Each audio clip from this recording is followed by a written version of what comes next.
speaker, Trine Eklund from Oslo, Norway. She's a physiotherapist professional and has worked in one of the big oil companies in Oslo for 20 years. Today she's a pensionist and a peace activist. Her engagement for peace and disarmament started in 1980, when NATO wanted to modernize the nuclear weapons, and Nordic women walked against nuclear weapons in east to west through Europe in 1981, through USSR, Stockholm, Moscow, Minsk in 1982, and in USA, Oslo, New York to Washington in 1983. Since then, she has worked for peace, disarmament, women's rights in different NGOs and movements in Norway and abroad, especially in East Europe and Ukraine during the 1980s and 1990s, and now in Palestine for several years. In Oslo, the movement she worked specifically with peace acts and grandmothers for peace and different Palestinian issues. She is a board member of the Norwegian Peace Council, an umbrella NGO for 20 peace organizations with good relations and politicians and departments also running for Peace House in Oslo. Please be welcome. Her topic would be From Humiliation to Dignity, Design for a Just Peace.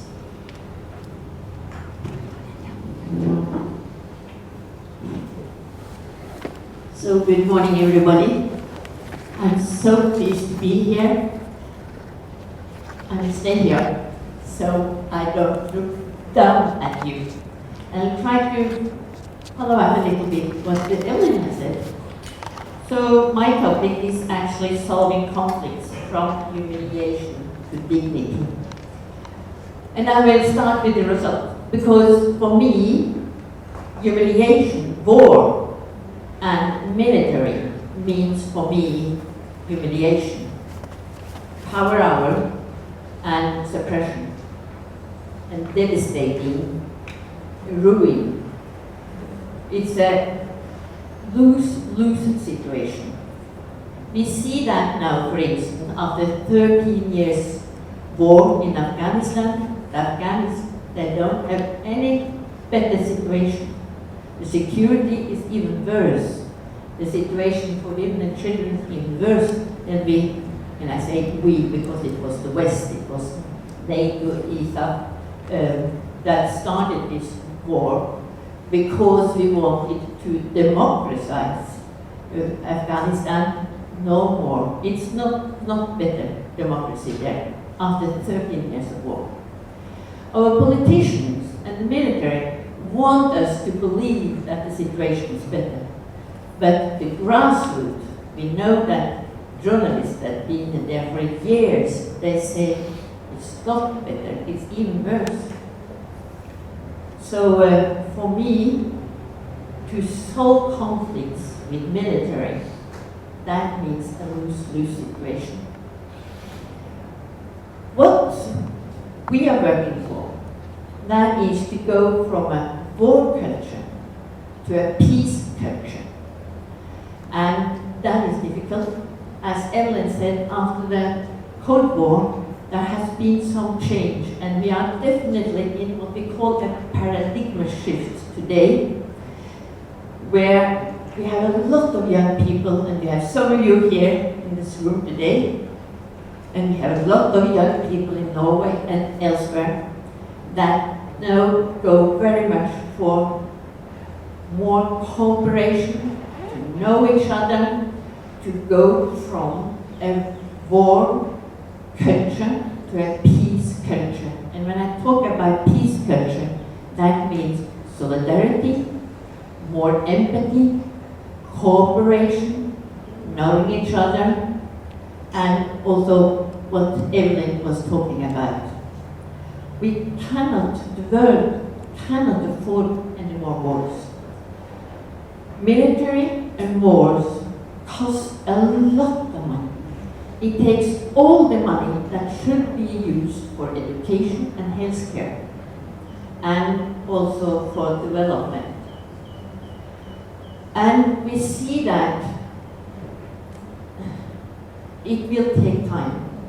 It will take generations, because we have had this war culture, this suppression culture, what we also call the masculine values, for more than 7,000 years. Evelyn said 12,000, I said 7,000, where we have had these masculine values that has been, that's hierarchy, that's suppression, that's power hour. I don't say men, I say masculine values. And we have to go to more empathy, more feminine values. That's empathy, cooperation, caring for each other, as is also what Evelyn talked very much about. And we are on the way, but we can't change a 7,000 years culture during 1 or 2 generations. It will take many, many generations. And it also means that we have to solve conflicts with non-violent means. And that, I think, is what you have done here. You have showed the whole world how this non-violent and civil disobedient culture or strategy has been used during the demonstrations here in Bangkok. Luckily, you have not been met by military force, maybe some violence, but not military forces. We have also seen that during the Arabic Spring, as we call it, in Egypt. It started in Tunisia, but then we had Egypt. There was many, many weeks with non-violent demonstrations from the grassroots, from the people. They were met by military. And we see today it's rather chaotic. I'm sure the Egyptians will come up again, but the military has been suppressed them so much and has really killed so many people that it's difficult immediately to go up with a new demonstration. But it will come, definitely. They will not give up. And it has to be non-violent, because it's only with non-violence that we can have a sustainable peace. And that's what we need. Today, we have so many conflicts in the world that cannot be solved by military. First of all, environmental conflicts. We all start to feel the environmental change. It's there, and it's going very, very fast. It cannot be solved by military. We have to cooperate. We have to change. We have to get a paradigm shift from this rather suppression structure, or shall I say culture, and this, what we saw yesterday on the film Bananas, this honor culture that is definitely a very masculine value culture, tradition. It's not that we shall not respect cultures. Of course, traditions shall be respected. But we cannot respect culture that violate human rights. I was told by a representative of foreign minister that the word peace is not used anymore in United Nations. Peace is not a word or a subject that I talk about, because there are so many nations that don't put up peace. They want security. And security is connected to the military. And that's a huge challenge for us, to show that military weapons, it can never give you that security that you want.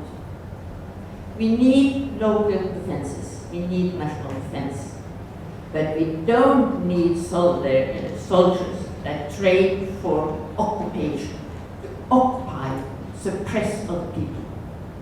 We need defense, police that defend our borders, but not this what we have today. this very heavy train and new weapons that kill other people. That's not the way to solve conflicts. So it's very important for us now to understand that non-violence, that's the way.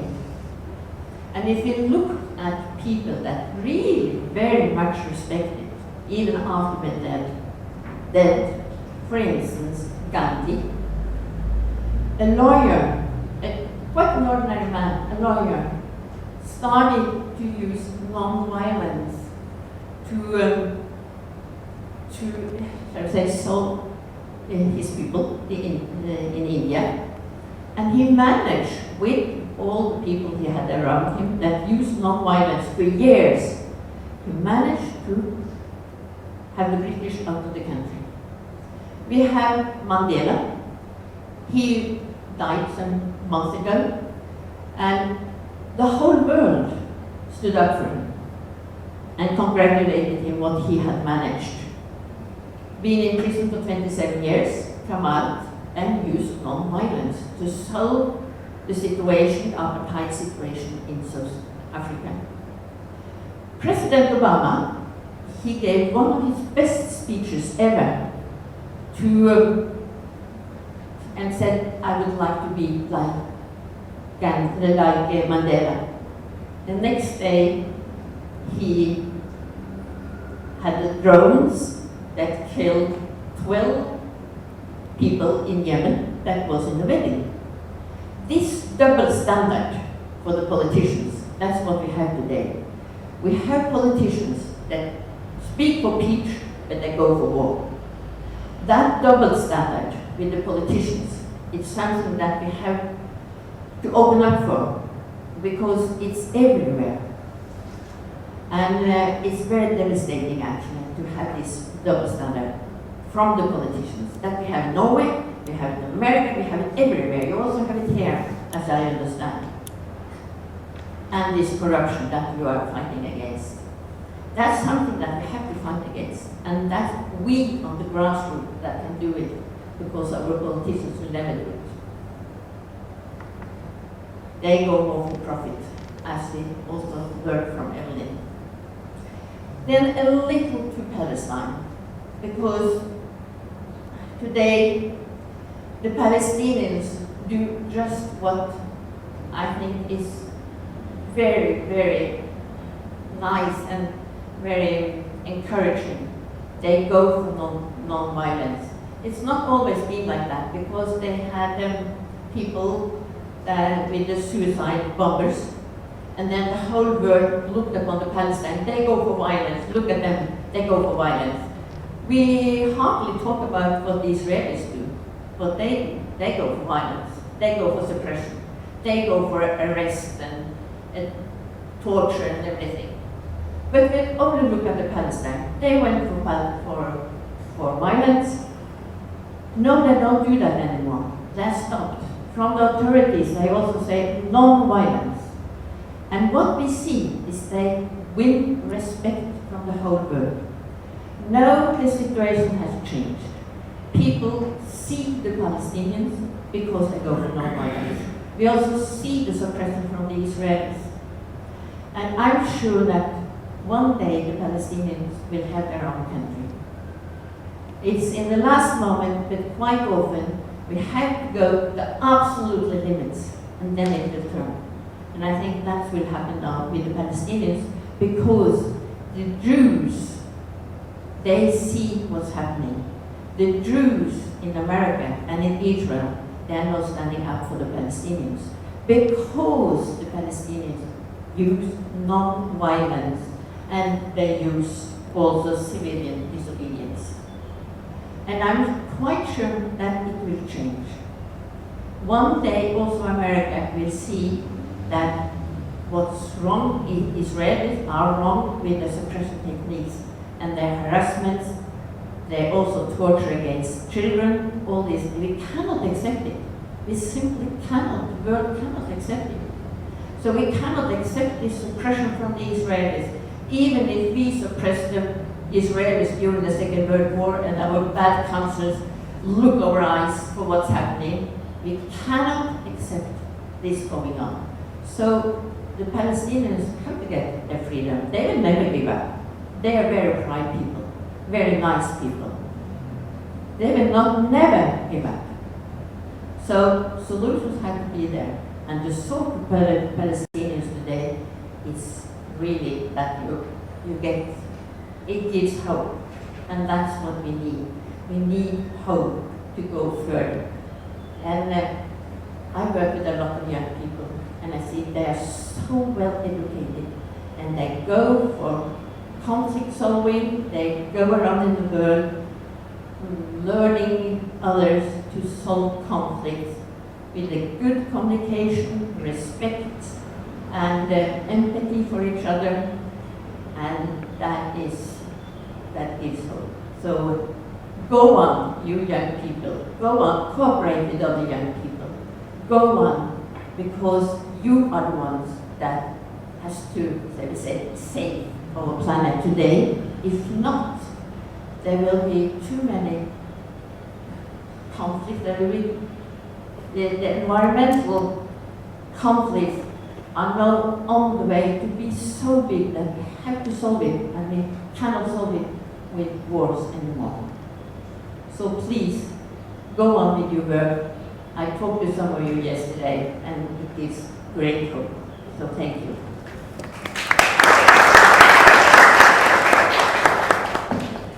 Trine, thank you. Thank you so much for your inspiring presentation. We can take some questions from the floor, please.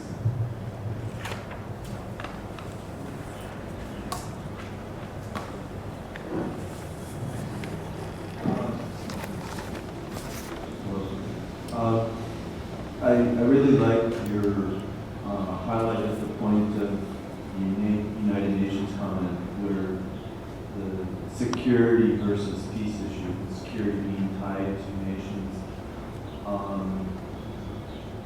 Can you talk a little bit about maybe media and the escalation of fear that maybe might cause, or some, your views on the role of media kind of fueling the increased fear that fuels people wanting to be more secure, that then in turn supports the military? And again, Israel, nothing else than security comes to them. They can violate whatever human rights, international laws, because it's all security. The wall, for instance, for them it means security. It's not. It's a myth. The wall does not represent any security at all. 20% of the Palestinians live in Israel, and you can very well go by their wall. You can get through the wall. But for the Israel, they say it's security, and nearly everything they do is for security reasons. But it's only a myth, and that's really everywhere. They use security as a means to have strong military support and a strong military forces at home. Because for them, and it always been that for 7,000 years, military equal security. Even if it isn't that any longer.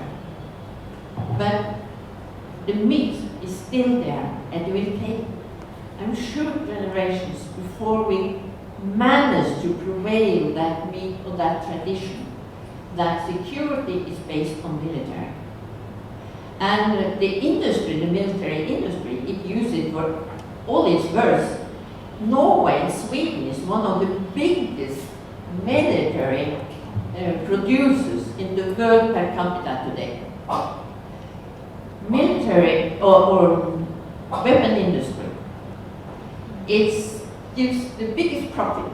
Next to women and drugs, you have the military that have huge profits. So therefore it's so interesting. Norway, with its oil, we don't need this military industry, but we have it because it gives us a lot of money.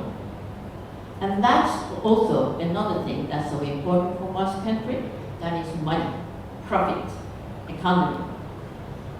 But it doesn't give us any security.